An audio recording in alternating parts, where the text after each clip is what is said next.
Sue McMahon and I'm cook editor of Women's Weekly magazine, and I'm going to show you how to make a steamed steak and mushroom pudding. You could do this as a steak and kidney pudding if you wanted to, and use some kidneys instead of the mushrooms.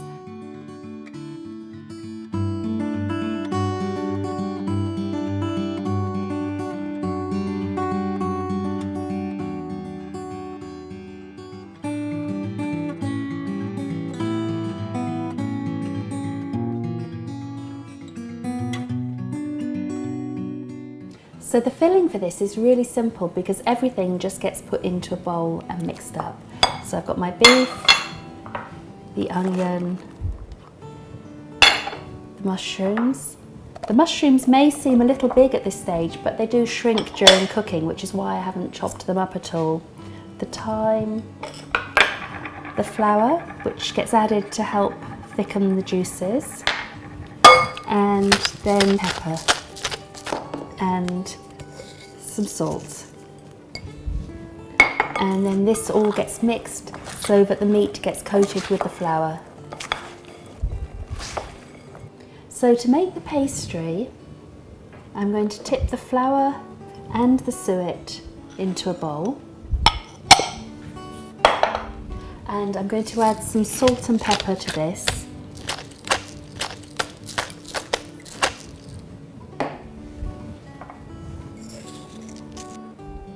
And I'm going to mix it up, and it normally takes about 150 millilitres of water, so I'll start off by adding most of it, but I'll leave a little in the jug in case it doesn't need it all.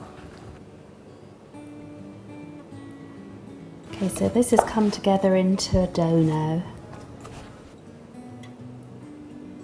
so I can put it on the work surface, and I've dusted some flour onto the work surface.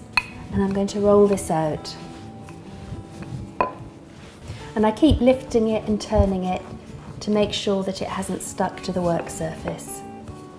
Okay, so that I think is going to be about the right size for my bowl, and the bowl is very well buttered to help release the pudding. And I'm going to cut out a quarter of the dough, and that will be saved to use for the lid. Now I'm going to take the rest of this dough and put it in the bowl, overlap the two cut edges just by a little amount, and press it really well to seal it, and then press it against the sides of the bowl. You can pull the dough up slightly to make it come right to the top rim of the bowl. So you can see it's a nice even coating inside the bowl, and that join where I cut the dough is well sealed. So now I'm going to put the filling inside the pie.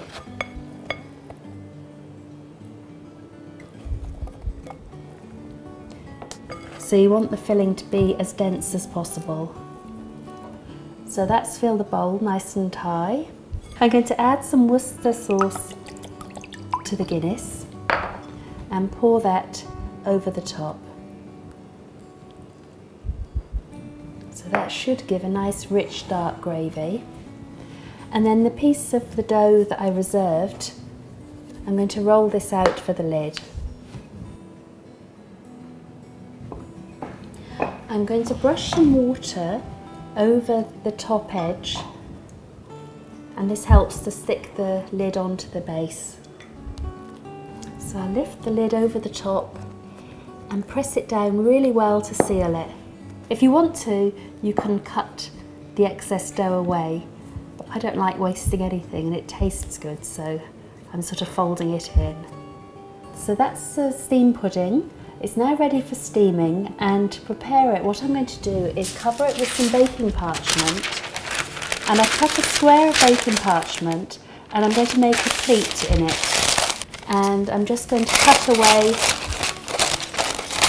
around, so it's just slightly bigger than the pudding basin. And then to seal it, I'm going to put some foil on the top.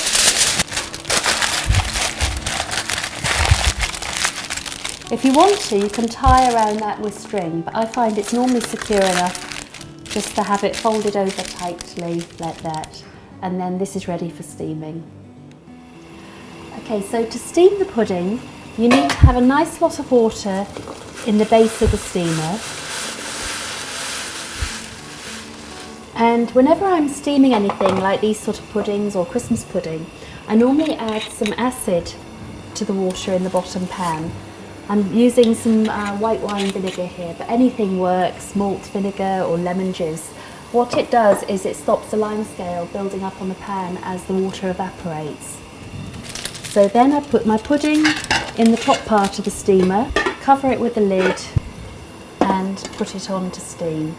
Now you need to make sure that it is steaming constantly and check regularly that the bottom pan doesn't run out of water.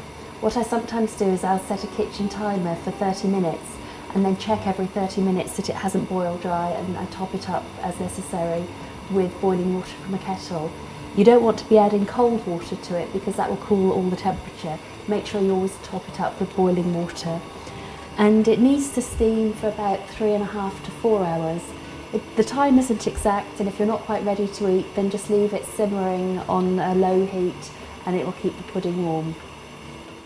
So when the pudding is finished steaming, you can take away the foil and the parchment, and you need to loosen around the edge. I normally use a small palette knife for this.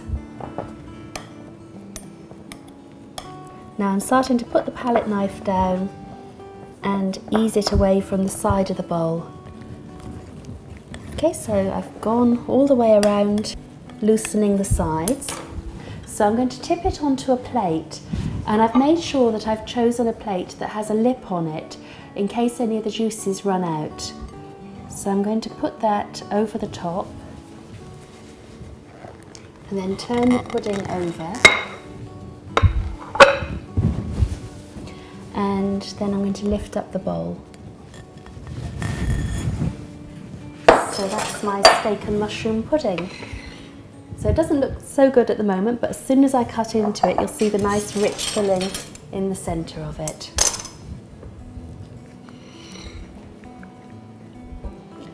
And you can see as soon as you start cutting into it, why you need to have it on a plate with a rim.